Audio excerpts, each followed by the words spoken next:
Hello everyone, কেমন আছো? রিয়াজ ব্লগের নতুন একটি ভিডিওর সাথে সকলকে জানাই অনেক ওয়েলকাম আর অনেক ভালোবাসা। এখন ঘড়িতে বাজে সকাল 9:30। ক্যামেরা নিয়ে আয়নার সামনে দাঁড়িয়ে রয়েছি রেডি হয়ে। কোথায় যাচ্ছি সেটা বলছি। অ্যাকচুয়ালি যাচ্ছি আমাদের পুচুর, মানে আমার দাদার ছেলের বেশ কিছু দিন ধরে, 4-5 দিন ধরে ওর একটু পটি হচ্ছে। এর আগেও কিন্তু যখন কলকাতা থেকে এখানে আসি তখনও হয়েছিল, 10-12 দিন হয়েছিল। কলকাতার যে আন্ডারের ছোটোবেলা থেকে যে ডাক্তারকে দেখানো হয় সেই ডাক্তারের ওষুধ খেয়ে কিন্তু ও ঠিক হয়ে যায় বেসিক্যালি। কিন্তু এইবার জানি না কেন 3 দিন না 4 দিন হয়ে গেছে ওর পটিটাই একদম বন্ধই হচ্ছে না। আর বিগত কালকে রাতের থেকে খুবই বাড়াবাড়ি হয়ে গেছে। তো আমরা এসেছিলাম ডাক্তারের কাছে। তো ডাক্তার ওর কন্ডিশন দেখে ওকে ইমিডিয়েটলি অ্যাডমিট করে নিয়েছে। অ্যাকচুয়ালি ওর কোল্ড ডায়রিয়া হয়ে গেছে।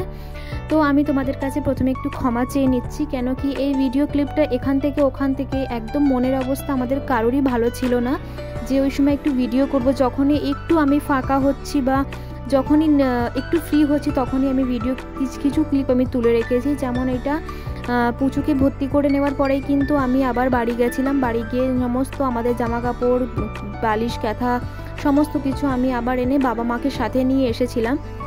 তো আমার প্রচণ্ড মাথা যন্ত্রণা করছিল। এমনিতে আমার মাইগ্রেনের সমস্যা, অত্যাধিক টেনশন করলে আমার প্রচণ্ড মাথা যন্ত্রণা করে। তো আমি এটা কিন্তু 2 বার বাড়ি গেছিলাম। আমার যেই নার্সিংহোমে আমরা রয়েছি ওখান থেকে আমাদের বাড়ি কিন্তু মিনিমাম 25 মিনিট বা 30 মিনিট লাগে, বাট অনেকটাই দূরে।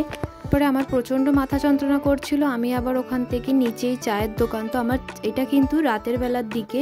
তো এমনিতেই আমার সকালবেলা যখন আমি পুচুকে নিয়ে আসি আবার আমি চাই, আমার 3 থেকে 4 বার কিন্তু আমারই প্রচণ্ড ভমিটিং হয়েছিল।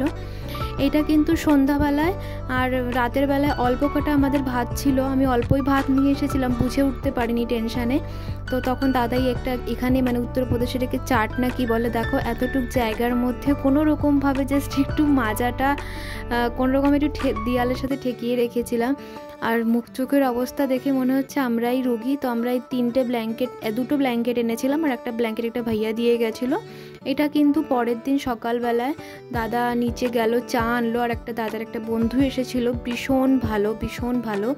তো উনি অনেক কিছু নিয়ে এসেছিলো আমাদের জন্যই, খাস্তা, কচুরি, আলুর তরকারি।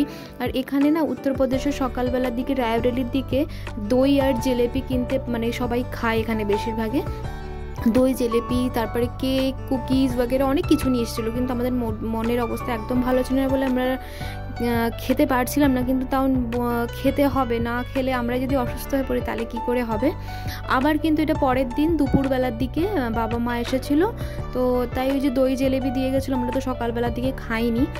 তো এটাই ছিল, বাবাকে একটু দিলাম, আমি একটু খেলাম। তারপরে এটা সন্ধ্যা হয়ে গেছিলো। এখান থেকে একটু দূরেই যেখানে আমাদের বাড়িটা আছে, তো ওখান থেকে মা আবার বাড়ির দিকে চলে যাচ্ছে, কেন কি এখানে কিন্তু এখনও প্রচণ্ড ঠান্ডা, সকাল আর সন্ধ্যার ঠান্ডা। সকালবেলা চাদর না গায়ে দিলে বা সোয়েটার পরতে হয়, সকালবেলা 7-8টা নাগাদ, আর সন্ধ্যাবেলা 6টার পরে কিন্তু সোয়েটার পরতেই হবে। রাতের বেলা কিন্তু আমরা ব্ল্যাঙ্কেট বা লেপ গায়ে দিচ্ছি। এখানে হোলি পর্যন্ত প্রচণ্ড ঠান্ডা থাকে। তো মা আবার পুজোকে দেখে মা বাবা চলে যাচ্ছে, দাদা একটু এগিয়ে দেবে, সামনেই অটো দাঁড়িয়ে আছে, ওখান থেকে ওরা বেরিয়ে যাবে।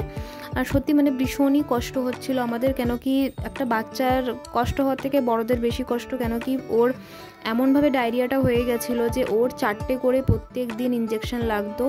সকালবেলায় 8টা অবধি, সকালবেলায় ওর 10টা থেকে ইঞ্জেকশন স্টার্ট হতো 12টা পর্যন্ত, তারপরে 12টা পর্যন্ত অফ। এইবার ওর স্টার্ট হতো বিকাল 5টা থেকে রাত 8টা পর্যন্ত ওর ইঞ্জেকশন চলতো, সব সিলাইনের মাধ্যমে। আর একটা ওই যে পায়ে সিলাইন দিয়ে রেখেছিলো, নার্ভ খুঁজে পাচ্ছিল না। আর তারপরে সব থেকে খারাপ লাগার সময় সেটা হলো রাত 1:30টার পর থেকে ওর ইঞ্জেকশন স্টার্ট হতো, সেটা সকাল 7টা অবধি চলতো।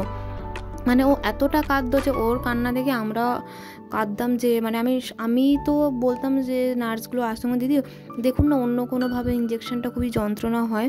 তো ওরা তারপরে ডাক্তারবাবু আসে, ডাক্তারবাবু দেখলো। আমি ডাক্তারকে না পেরে না আমরা যদি ঝাড়ও খেতে হয়, বকাও খেতে হয়, আমরা খেয়ে নেবো। তাও আমি ডাক্তারকে বলি, স্যার আপনি যে ইঞ্জেকশনটা একটু আগে একটা ওষুধ আছে, ওই ওষুধে নাকি খুবই লাগে, সেরা দিয়ে যায় তো নার্ভ দিয়ে, তো খুবই লাগে। তো ডাক্তারবাবুকে আমি না পেরে বলেই ফেললাম যে স্যার প্রচণ্ড যন্ত্রণা হচ্ছে, বাচ্চা অঝেরে কাঁদছে। আর যদিও বড় হতো সে একটা ব্যাপার ছিল, কথাটা বলতে পারছে, ও তো এখনও কথাও বলতে পারে না, শুধু হ্যাঁ না। তো বাবা মা চলে যাওয়ার পরে আমি এখানে সোফাটা না খুবই মানে বসার জন্য খুবই ভালো, কিন্তু শোয়ার জন্য একদম না, শুধু সোজা পা করে শুয়ে থাকো, আর সোজা শুয়ে থাকতে থাকতে না মাজাও ব্যথা হয়ে যায়। আর এই যে এই সময় একটু ডাক্তারবাবু এসেছিলো, তো ওনাকে আমি এই কথাটাই বলছিলাম যে ওর খুব মানে যন্ত্রণা হতে, ডাক্তার বললো এই ওষুধটা একটু বেশি করে কিন্তু জল মেশাতে হবে। এটা কিন্তু তৃতীয় দিন।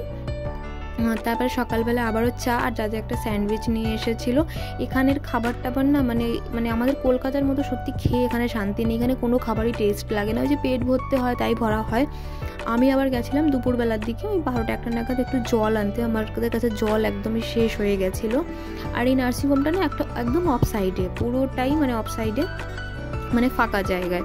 আমি এবার গেলাম এখানে জল আনতে, জল তো পেলাম না, দোকান বন্ধ ছিল। তারপরে এই যে এইটা হচ্ছে আমরা অ্যাকচুয়ালি পার্সোনাল রুম নিয়েছিলাম, আর জেনারেল বেডও ছিল, জেনারেল বেডে একসাথে 8টা করে বাচ্চা থাকতো, কিন্তু আমরা পার্সোনালিভাবে রুম নিয়েছিলাম যাতে একটু বাচ্চাটা আমাদের সেপারেটভাবে থাকে।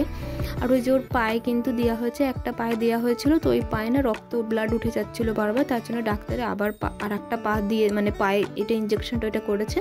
তো ডাক্তার বলেছিল পরের দিন একটু হাঁটাহাঁটি করবে ওকে নিয়ে। এইটা কিন্তু পরের দিন সকালবেলার দিকে আমি গেছিলাম একটু নিচে চা আনতে, তো কিন্তু চা তো পেলাম না, দাদা বললো চা পাওয়া যাচ্ছে না, আমরা পরে দাদা এনে দেবে। এটা কিন্তু চতুর্থ দিন, যেদিনকে আমাদের ডিসচার্জ করে দেবে। পুচু এখন অনেকটাই ভালো আছে, তো আমরা সমস্ত আমাদের লোটা কম্বল গুছিয়ে নিয়েছি, একটা ভাইয়াও চলে এসেছে আমাদের গাড়ি নিতে, আর পুচু অনেকটাই এখন সুস্থ আছে ঠাকুরের আশীর্বাদে, বাবা ভোলানাথের আশীর্বাদে। তো তোমাদের সাথে আমি যতটুকু পেরেছি ততটুকু ব্লগ শেয়ার করার চেষ্টা করেছি। তো তার মধ্যে আমাদের কি সমস্যা হয়েছিল, আমরা আসার দিনকে 2.5 ঘন্টা ট্রাফিকে আটকে গেছিলাম কুম্ভের মেলার জন্য, কারণ এখান থেকে মাত্র 110 কিলোমিটার দূর। তো আবারও আমরা কিন্তু কুম্ভের মেলার জামের জন্য গাড়ি ট্রাফিকে আটকে গেছে। আর আমার শরীরটা তো খুবই খারাপ, মানে ওর শরীর খারাপের থেকে আমাদের বেশি শরীর খারাপ হয়ে পড়ছিল, কিন্তু নিজেকে শক্ত করে চলতে হবে, কিছু করার নেই। দাঁড়াও তোমাদেরকে আমি দেখাচ্ছি কতটা ট্রাফিকে আটকেছিলাম। দেখো এগুলো সমস্ত কিন্তু সব কুম্ভে যাচ্ছে, সমস্ত গাড়ি কিন্তু কুম্ভে যাচ্ছে, ওখানে লেখাও আছে। তো আজকে আমি আর ব্লগটা বেশি বাড়াবো না, তোমাদের সাথে কিছু ক্লিপ আমি শেয়ার করার চেষ্টা করলাম। তার জন্য প্রচণ্ড ট্রাফিকের মধ্যে পড়তে হচ্ছে সবাইকে, যারা খুবই সিরিয়াস কন্ডিশন তাদের অবস্থা খুবই খারাপ। তো আজকের ব্লগটা আমি এখানেই শেষ করব। ভালো থেকো, সুস্থ থেকো, আসি তাহলে, টাটা।